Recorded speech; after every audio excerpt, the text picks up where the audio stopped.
है दोस्तों, welcome back to my YouTube channel. दोस्तों इस वीडियो में मैं आपको बताने वाला हूँ ताकि दोस्तों आपको आसानी से दोस्तों बहुत सारे अपने ऐसे वीडियोस देखे होंगे कि दोस्तों आप जो भी यूट्यूब पे दोस्तों वीडियो अपलोड करते हैं, ये यूट्यूब दोस्तों बहुत ही बड़ा बिगेस्ट हो गया, मतलब बिग दोस्तों। यह गूगल के बाद दूसरा सर्च इंजन है और वीडियो जो अपलोड करते हैं आप, उसमें भी ये सबसे बड़ा सर्च इंजन है गूगल के बाद। तो दोस्तों इस वीडियो में इसकी पूरी जानकारी दूंगा कि दोस्तों इसे किसने बनाया था और दोस्तों इसे जो बनाने वाले वो कहाँ से है और वो कौन थे और आज वो कहाँ पर है। क्या ये YouTube चैनल उन्होंने जो बनाया था, क्या ये उन्हीं के पास है या इसे किसी ने बाय कर लिया है, मतलब खरीद लिया है। तो दोस्तों इस वीडियो में पूरी जानकारी, जो कि YouTube के तीनों क्रिएटर्स में से सबसे छोटे थे। जावेद का जन्म 5 अक्टूबर 1979 को जर्मनी के मर्सबर्ग टाउन में हुआ था।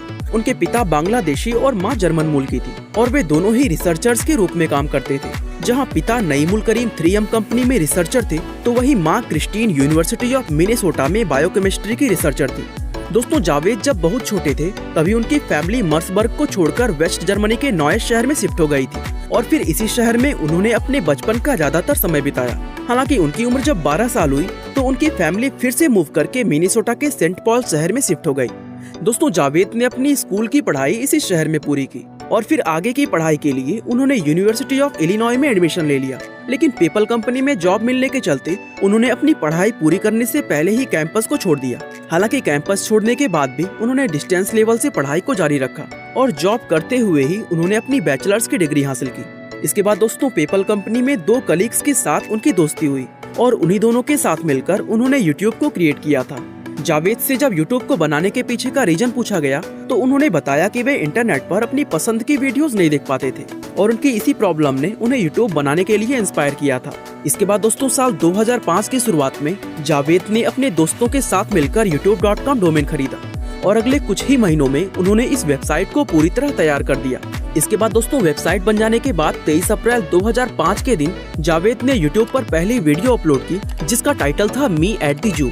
आप में से काफी लोगों ने ये वीडियो देखी भी होगी और आपकी जानकारी के लिए बता दें कि उस वीडियो में जो लड़का नजर आ रहा है वो असल में जावेद करीम ही है।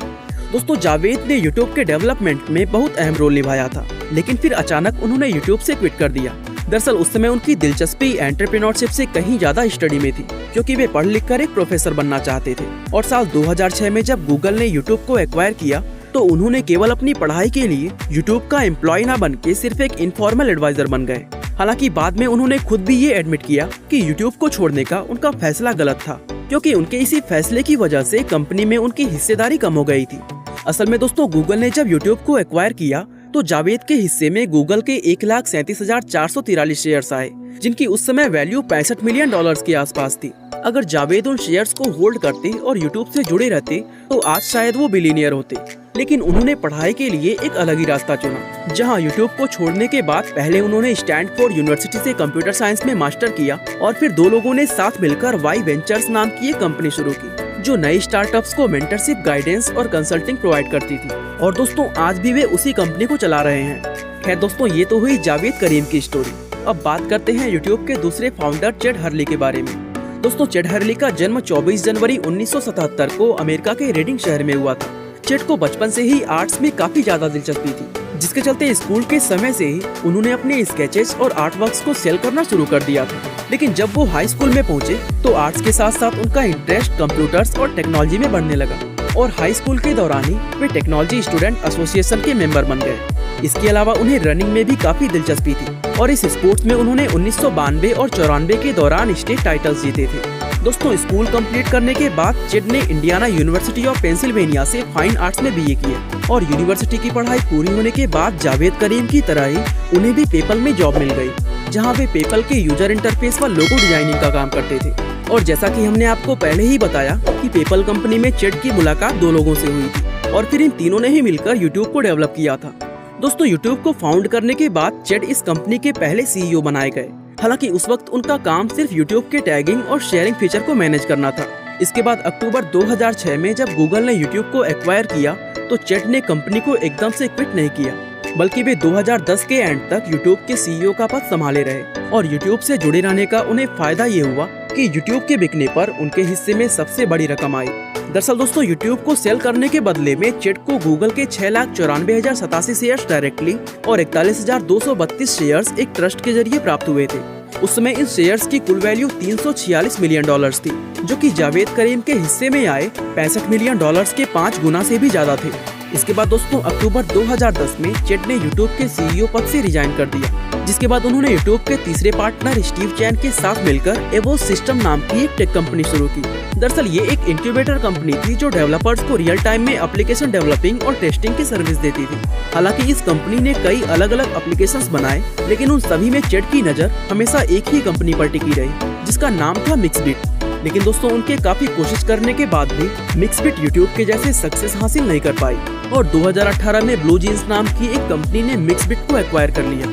इसके अलावा चैट ने कई अलग अलग तरह के स्पोर्ट्स जैसे फार्मूला 1 रेसिंग, NBA और फुटबॉल टीम्स में अपना पैसा इन्वेस्ट किया, जहां वो NBA की गोल्डन स्टेट वॉरियर्स टीम और मेजर लीग सॉकर में खेलने वाले लॉस एंजल्स फुटबॉल क्लब के पार्ट ऑनर हैं। खैर ये तो हुई YouTube के दूसरे फाउंडर चैट हर्ली की बात। चलिए अब YouTube के तीसरे और आखिरी फाउंडर स्टीव चैन के बारे में जानते हैं। दोस्तों स्टीव चैन का जन्म 25 अगस्त 1978 को ताइवान के ताइपे शहर में हुआ था। उन्होंने अपनी जिंदगी के शुरुआती 8 साल इसी शहर में रहकर बिताए, जिसके बाद उनकी फैमिली अमेरिका के प्रोस्पेक्ट हाइट सिटी में शिफ्ट हो गई। स्टीव ने अपनी स्कूली पढ़ाई इसी शहर के लोकल स्कूल में पूरी की थी और उसके बाद उन्होंने जावेद करीम की तरह ही कंप्यूटर साइंस के स्टडी के लिए यूनिवर्सिटी ऑफ इलिनॉय में एडमिशन ले लिया था। साल 2002 में यूनिवर्सिटी की पढ़ाई पूरी होने के बाद उन्हें पेपल में नौकरी मिल गई, जहां जॉब करते वक्त उनकी जान पहचान जावेद व चैट के साथ हुई। और आगे की कहानी तो आप जानते ही हैं कि किस तरह इन तीनों ने मिलकर यूट्यूब को क्रिएट कर दिया। हालांकि दोस्तों स्टीव की कहानी जावेद और चैट से थोड़ी डिफरेंट भी है, क्योंकि उन्होंने यूट्यूब को बनाने से पहले कुछ महीने फेसबुक के लिए भी काम किया था। और यूट्यूब की अगर बात करें तो उसमें स्टीव को चीफ टेक्नोलॉजी ऑफिसर की जिम्मेदारी सौंपी गई थी, जहां उनका मेन काम यूट्यूब के ट्रैफिक को मैनेज करना था।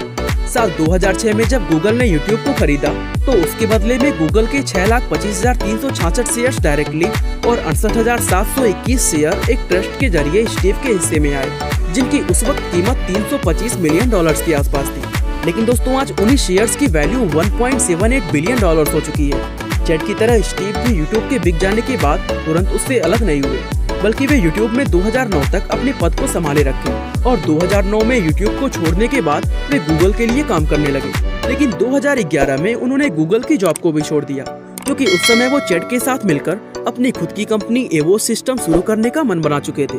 दरअसल दोस्तों चैट की तरह स्टीव भी एवोस सिस्टम को लेकर काफी ज्यादा एक्साइटेड थे, लेकिन उन्हें चैट के वीडियो शेयरिंग प्लेटफॉर्म मिक्सबिट में कोई दिलचस्पी नहीं थी, इसलिए वे मिक्सबिट से हमेशा दूर ही रहे। यहाँ तक कि जब चैट ने एवोस सिस्टम को मिक्सबिट के साथ जोड़ने की कोशिश की तो स्टीव ने उस कंपनी को ही छोड़ दिया। इस तरह एक तरफ चैट मिक्सबिट में बिजी हो गए, वहीं दूसरी तरफ स्टीव ने वापस गूगल वेंचर्स कंपनी को ज्वाइन कर लिया, जो कि नए स्टार्टअप्स में इन्वेस्ट करने और उन्हें फाइनेंशियल सपोर्ट देने का काम करती है।